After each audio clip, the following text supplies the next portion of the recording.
Чакайте сега. Вижте, тази песен няма да я пеем, защото ни е забранено да я пеем, но се забавлявайте. Сега, имаме една личност в нашия отбор. Тя ли... виж колко е разочарован. Ти се...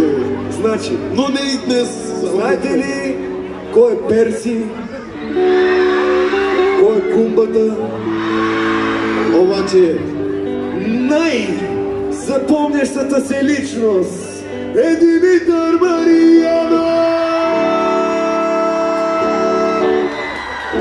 Вие може би не мога го познаете, защото беше около 150 кг, обаче с такъв треньор като мен няма как да не вцапаш, приятелю.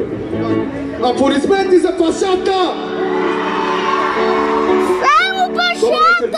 Това е факт, свалих 50 кг, друг път ще ви кажа как обаче. Много добър треньор, не плаща, както ще да е. Приятели, сега ще направим нещо. Има ли хора от вас, които са влюбени тази вечер? А има ли такива, които са разочаровани от любовта?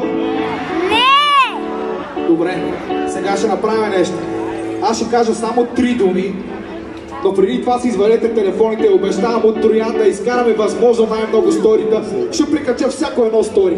Всяко едно стори. Сега, казвам само 3 думи и вие пеете с мен. Готови ли сте? Само ако бях пропуснал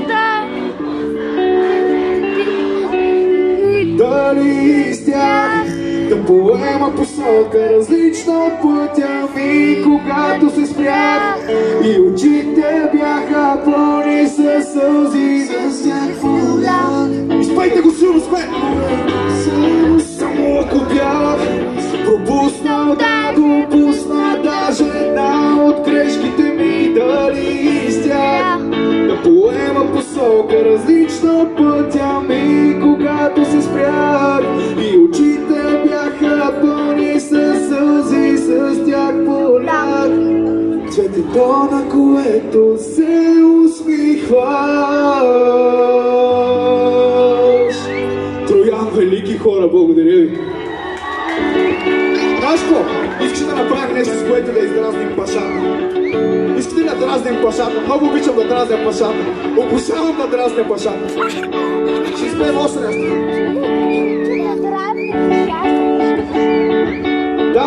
Да.